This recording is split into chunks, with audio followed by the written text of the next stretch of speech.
Hello, Aquarius! Welcome sa aking channel. Aquarius. Ako'y humihingi ng pasensya sapagkat nawala ako ng matagal na panahon. Marami akong pinroseso sa sarili ko, time management, mental health, emotional health, financial, ganyan, no? Pero ito, bumabalik ako ngayon ng buo. Andito yung presence ko upang magbigay ng gabay sa inyo. So, ito yung reading mo for today, no?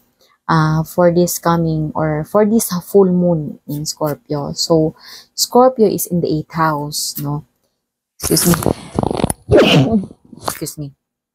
So, Scorpio is in full house na house of dark, house of secrets. So, tingnan natin kung ano yung i-reveal or ano yung may kailangan na klaro sa'yo, closure ba yan, o yung naghihintay sa'yo ngayong full moon.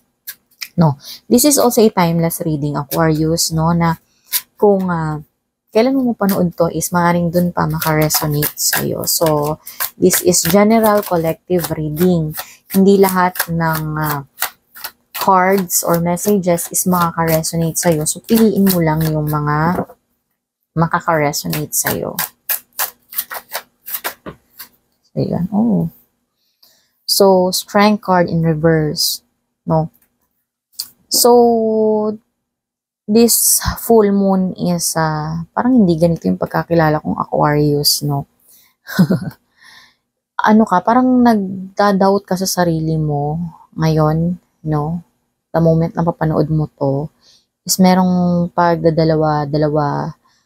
dalawang isip sa sarili mo, nawawala yung iyong lakas tuloy, no? Ganon.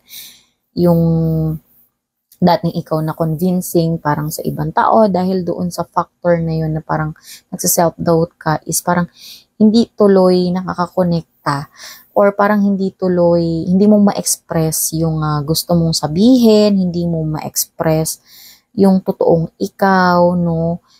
Yung pagiging effective mo, no?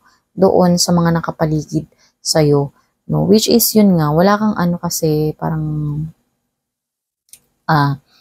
ano ka ngayon, nagsa-self-doubt ka ngayon, yun in short, no?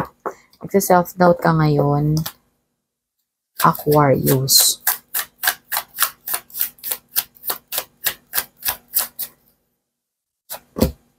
Okay. Alam mo, malapit nung matapos to eh. Nagsa-self-doubt ka kasi feeling mo may nag-betray sa'yo.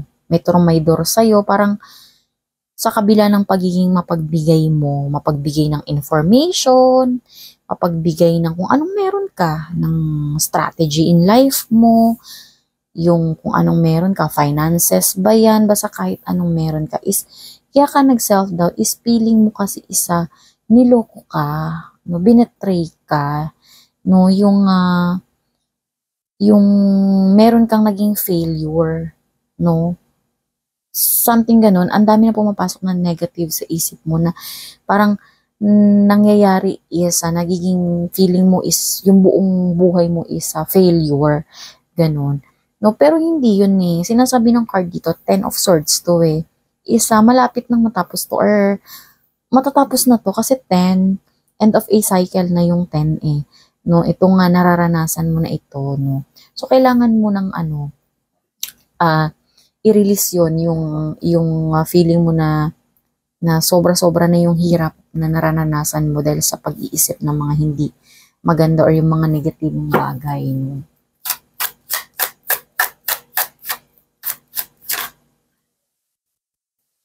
Okay.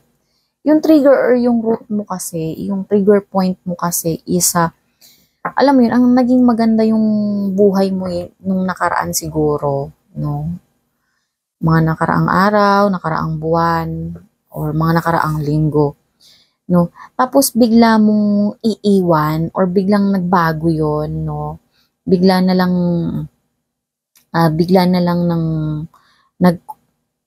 yun nga, may pagbabago, no? Na wala kang choice kundi iwanan yung ganong sitwasyon. Wala kang choice kundi parang iwasan yung sitwasyon na yon, yung bagay or yung taon na yon, no? Na binigay mo naman ng lahat, binigay mo naman ng may mabuti kang intensyon, no? Nagsakripisyo ka naman, yung intensyon mo is hindi naman para sa iyo lang, no? Hindi self-centered yun, para yun sa nakararami, no? Para yun sa nakabubuti para sa lahat.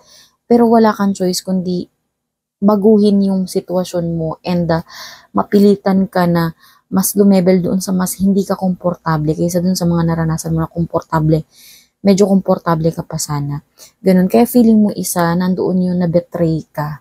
No? Yung feeling mo is naloko ka. Ganun. Kaya ka nati-trigger, no? Na kaya nawawalan ka, yung nagdadalawang isip ka na, nawawalan ka ng confidence, no? Aquarius, no?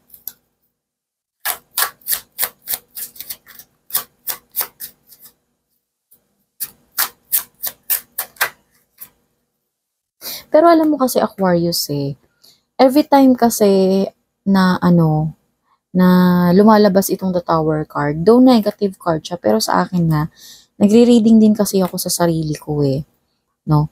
Every time kasi na lumalabas tong the Tower na to, is masaya ako. May konting takot, syempre. Kasi iniisip ko, ano ba yung pagbabago? Ano ba yung kailangan na changes? Gano'n naman talaga Ang changes is parang nakakatakot yan.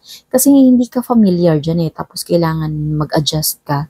Pero alam mo, every time na nagiging curious lang ako doon sa sitwasyon, no? Nagiging maganda yung resulta ng the tower. So, harapin mo lang itong na may curiosity, yung iyong trigger points, no? Yung, wag mo siyang husgahan na dahil pangit ngayon yung nangyayari or hindi unfavorable para sa iyo yung sitwasyon is masama na talaga or ito na talaga ikaw, ito na yung pagkatao mo. Hindi ganun. Wag mong husgahan yung sitwasyon. Kaya meron niyang imbalance. Kaya nga feeling mo na parang na-betray ka Kasi may imbalance yun. Ibig sabihin, may calling yun na hindi ka dapat or piliin mo dapat yung mga tao na sinesharean mo, yung pinapapasok mo sa buhay mo, ganyan. Though malinis yung intention mo, di ba, na para lang sana tumulong. Pero may mga tao talaga na ganun na parang tinulungan mo na nga pero ibabagsak ka pa, di ba, no? Hihilahin ka pa pababa. May ganun talaga So, yun, kunin mo yung aral noon, no? Kasi dito sa Tower moment, no, isa yan yung yun Hari at Reyna, ayan no, merong mga corona na bumagsak doon sa tower, no? Tapos wala silang choice kundi iwan nila yung kanilang tower. Yung tower kasi is power yan, no? Pwedeng yung naging lakas mo, yung naging pundasyon ng iyong self-worth, ganyan, no? Pero kailangan nilang iwan yun. Pero sinasabi ng card na ito ng the tower na pwede mo naman yan siyang ma-build, no, sa ibang pagkakataon, sa bagong ikaw, no. Yun yung sinasabi dito, Aquarius. So sa ngayon, mag-take advantage ka muna na kailangan is iwan mo yung sitwasyon na yon sa mas uncomfortable na situation, no. Kasi habang hindi pa na i-reveal sa'yo yung next move mo, i-align mo yung sarili mo in peaceful and harmonious sa mga bagay na gusto mong mangyari, no? Kasi bakit, no? Ito yung yung Two of Wands, no? Since nandito ka na sa sitwasyon na ngayon na meron ng kailangan alisan, ganyan, no? Kasi nangyari na, no? Pero since mangyayari pa lang ito, nakikita ko kasi yung yung napipicture out ko yung mga mangyayari, no? Ito, is kailangan mong i-release yung sarili mo na masyado kang nagpaplano, no? May mga bagay kasi sa buhay na maganda yung intention, mabuti yung pagproseso, no? Pero hindi exactly yung kung ano yung na-figure out mo sa isip mo is exactly na yun yung darating para sa'yo, no? Hindi yun, it's not the perfection, no, nung bagay, nung outcome, no, nung pagiging perfect sa paningin mo, hindi yun Pero i-release mo dito yun, yung ganun yung pagiging perfect ng nasa isip mo, no. Dapat, no, sa pagbabalik ko, ganito, matapang na ako. Dapat sa pagbuo ko ulit ng mga pangarap ko na nasira, ganun. Dapat eto na talaga yon, ganito yung gagawin ko kapag bumalik na yon, no. Hindi ganun no. I-release mo yung ganung concept, no.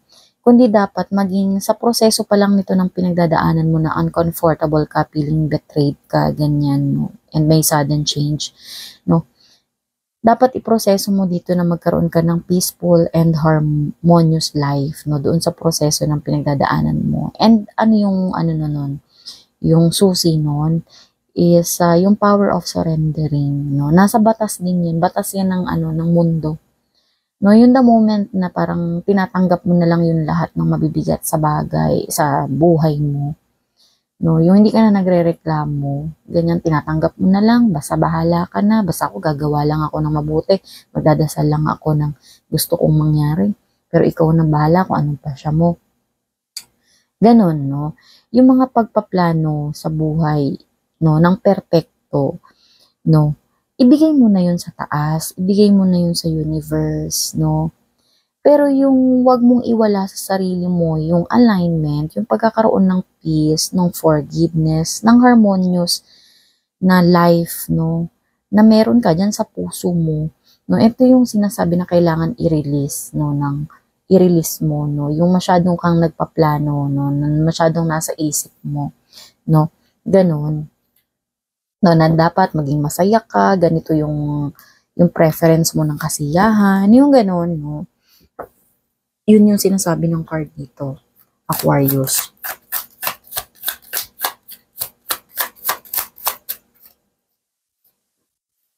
O, di ba?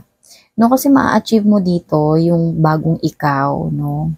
Kapag naproseso mo tong natapos mo tong proseso na pinagdadaanan mo ngayon, is marunong ka ng, marunong ka ng mag-surrender, no?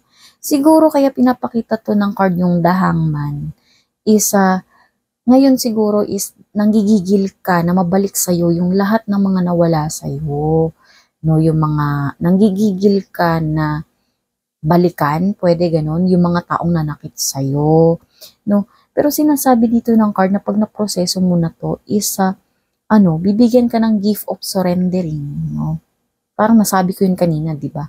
Hindi lahat ng tao is kaya mag-surrender. Pwedeng kaya lang nilang sabihin, Lord, sinusurrender ko na sa iyo lahat-lahat ng mga nagchichismis sa akin, lahat ng nagsasabi ng hindi maganda tungkol sa akin.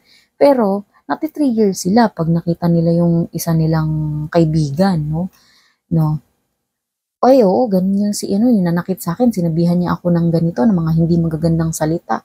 Nati-trigger ka pa rin naman na sabihin yung mga baho or mga hindi magagandang ginawa sa'yo, no?